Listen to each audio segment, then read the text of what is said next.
Baik, selamat pagi semuanya. Kami dari kelompok 2 akan menjelaskan tentang materi fisika modern. Adapun materinya yaitu ada X-ray, gelombang TV, dan juga handphone. Adapun, anggota kelompoknya yang pertama ada Saudari Erika Dewi, Saudari Irianani, Saudari Eka Lespiani, Saudari Tiffany, dan saya sendiri Vesa Porela, dan Saudari Yesika Silaen. Baik, untuk persentase pertama saya persilahkan. Baik, untuk presentasi yang pertama akan saya bawakan dengan judul gelombang elektromagnetik. Jadi gelombang elektromagnetik merupakan gelombang yang dapat merambat walau tidak adanya medium. Nah, energi elektromagnetik merambat dalam gelombang dengan beberapa karakter yang bisa diukur. Beberapa karakternya itu, yang pertama panjang gelombang atau wavelength, yaitu jarak antara dua puncak.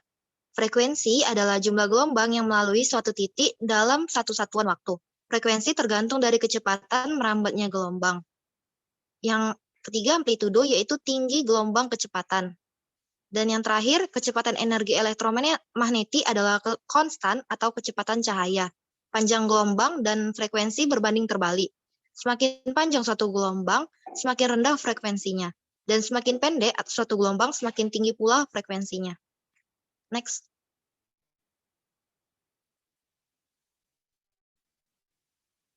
Baik, selanjutnya akan dilanjutkan oleh presentator berikutnya. Baiklah, selanjutnya mengenai spektrum gelombang elektromagnetik. Nah, spektrum gelombang elektromagnetik dari frekuensi ini dibagi menjadi sebagai berikut. Yang pertama ada sinar gamma, yaitu sinar yang memiliki frekuensi paling tinggi dan daya tembus paling besar dari semua sinar di alam semesta. Kemudian ada sinar X, yaitu sinar yang memiliki nama lain yakni sinar ronsen, merupakan salah satu bentuk dari radiasi elektromagnetik. Kemudian ada sinar ultraviolet, yaitu di mana sinar yang sumber utamanya itu memancarkan sinar ultraviolet adalah matahari. Selanjutnya ada cahaya tampak yang memiliki spektrum elektromagnetik yang bisa dideteksi oleh mata manusia. Selanjutnya ada sinar inframerah, yaitu sinar yang tidak dapat terlihat tetapi dapat terdeteksi di atas spektrum cahaya merah yang dipakai untuk memindahkan energi yang tidak terlalu besar. Selanjutnya ada gelombang mikro, yaitu gelombang mikro yang diserap oleh sebuah benda, maka akan muncul efek pemanasan pada benda tersebut. Contohnya pada penggunaan gelombang pada microwave. Selanjutnya ada gelombang TV dan radio, yaitu gelombang yang dimanfaatkan untuk mentransmisikan sinyal pada jarak yang sangat jauh. Selanjutnya, kemudian ada X-ray. Nah, X-ray ini adalah sebentuk radiasi elektromagnetik. Pada sinar X memiliki lebih banyak energi. Nah, sebuah foton sinar X ini bisa ratusan atau bahkan ribuan kali lebih berenergi dibanding foton cahaya lampu biasa. Pada sinar X-ray ini dapat dihasilkan gas yang sangat panas seperti pada permukaan matahari. Nah, sinar X juga dapat terjadi pada tabung katode. Sinar berkas elektron menumbuk layar. Karena sifat sinar X yang merusak, maka televisi, osiloskop, layar monitor, komputer, dan sebagainya dilindungi sedemikian rupa sehingga tidak membahayakan pemakainya. Sinar X dengan energi yang tinggi banyak digunakan untuk karakterisasi material dan diagnosa medis. Baik, presentasi selanjutnya akan saya serahkan kepada presentator berikutnya.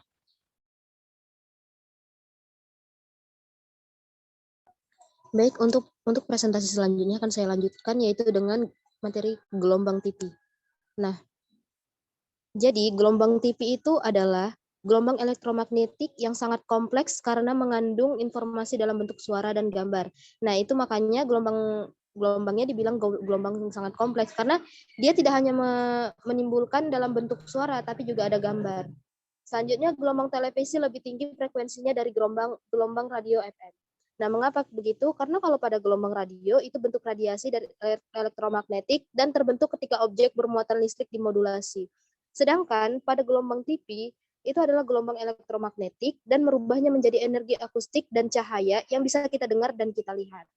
Selanjutnya, penyiaran televisi biasanya disebarkan melalui gelombang radio VHF dan UHF dalam jalur frekuensi yang ditetapkan antara 300 MHz sampai 3 GHz. Nah, apa itu THF? THF adalah frekuensi radio sangat tinggi yang berkisar dari 30 MHz ke 300 MHz. Sedangkan untuk frekuensi UHF itu adalah frekuensi ultra tinggi yang merupakan gelombang elektromagnetik dengan frekuensi antara 300 MHz sampai dengan 3 GHz. Jadi panjang gelombang ini itu berkisar dari 1 sampai 10 desimeter atau sekitar 10 cm sampai 1 meter. Sehingga UHF ini juga dikenal sebagai gelombang desimeter.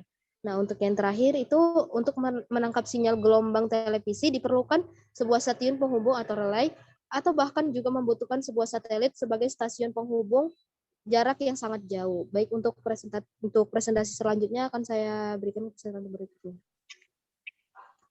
Baik, selanjutnya ada karakteristik gelombang TV. Jadi ada 6 karakteristik daripada gelombang TV itu sendiri. Yang pertama daerah frekuensi yaitu 4 dikali 10 pangkat 7 Hz sampai 2 dikali 10 pangkat 8 Hz. Yang kedua panjang gelombang. Panjang gelombangnya yaitu 1,5 dikali 10 pangkat 2 lambda sampai 7,5 dikali 10 pangkat 10 lambda. Yang ketiga dihasilkan oleh rangkaian alat elektronik atau yang disebut juga dengan rangkaian osilator RF. Yang keempat dapat menembus lapisan ionosfer dan daerah jangkauannya pendek, sehingga memerlukan stasiun penghubung atau yang kita sebut sebagai relay. Yang kelima, amplitudo tetap, frekuensinya berubah. Yang terakhir, karakteristiknya yaitu tidak mengalami gangguan api listrik di udara. Slide selanjutnya.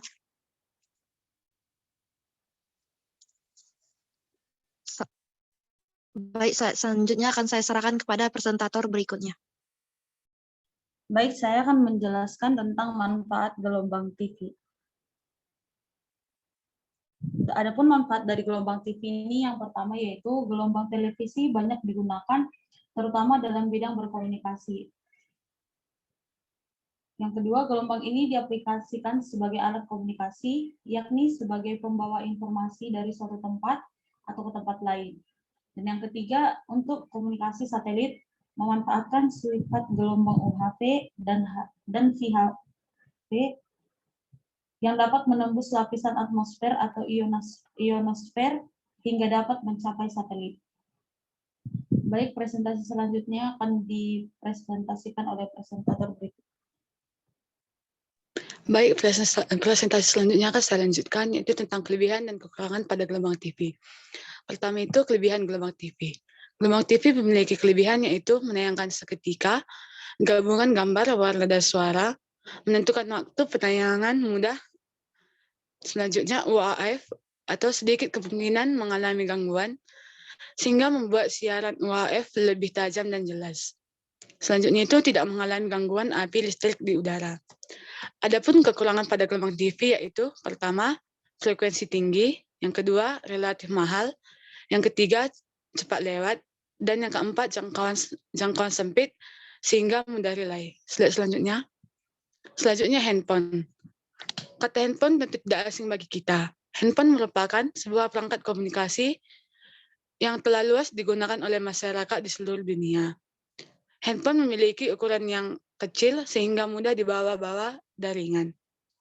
Radiasi yang dipancarkan oleh handphone ini merupakan radiasi elektromagnetik yang sejenis dengan gelombang microwave, di mana termasuk ke dalam jenis radio non-ionisasi dan low level radiation.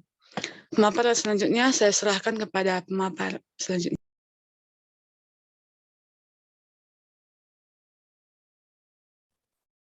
Baik, saya akan menjelaskan tentang komponen pada handphone, kemudian beserta fungsinya.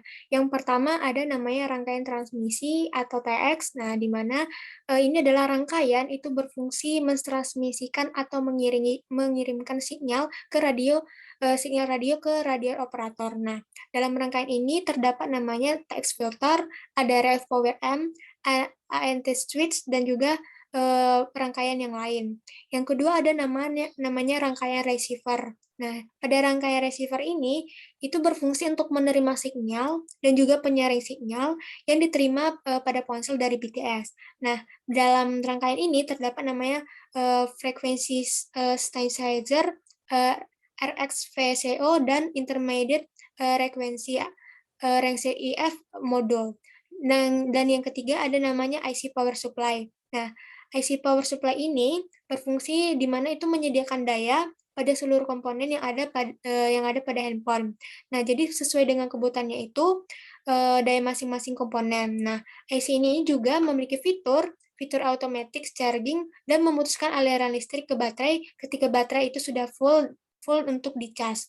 Nah, kebutuhan daya masing-masing ini kebutuhan daya pada masing-masing bagian di mana itu diatur dengan menggunakan sinyal, namanya itu sinyal PWM. Baik, untuk yang keempat, ada namanya IC Power Amplifier. Nah, jadi berfungsi sebagai penguat sinyal dan juga pengirim data ke operator yang mengandalkan bahwa nomor ringtone itu telah aktif. Nah, juga berfungsi sebagai power transmit, di mana itu mengirimkan energi gelombang elektromagnetik ke operator, juga mengunci agar tetap tersambung. Nah, juga IC ini bekerja saat handphone itu dihidupkan dan juga melakukan panggilan. Nah, pada IC Power Amplifier ini membutuhkan daya yang sangat besar untuk menguatkan sinyal. Yang kelima ada antena. Nah, pada antena ini berfungsi untuk menangkap gelombang radio yang dipancarkan oleh operator.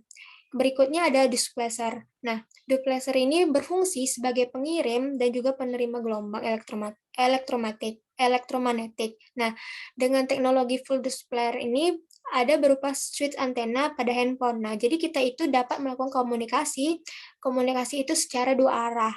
Nah, kemudian ada RF prosesor. Nah, di mana ini adalah komponen, yaitu komponen pengolah sinyal yang masuk atau keluar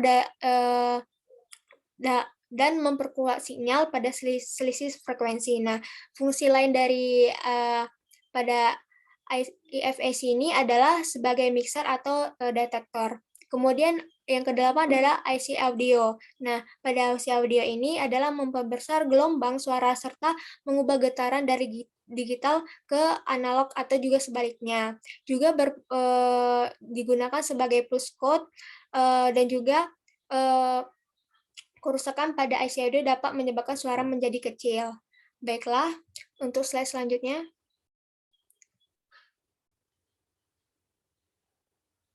Baiklah, sekian presentasi dari kelompok 2. Semoga apa yang dijelaskan dapat diterima. Mohon maaf jika terdapat kesalahan, dan kami ucapkan terima kasih dan selamat pagi.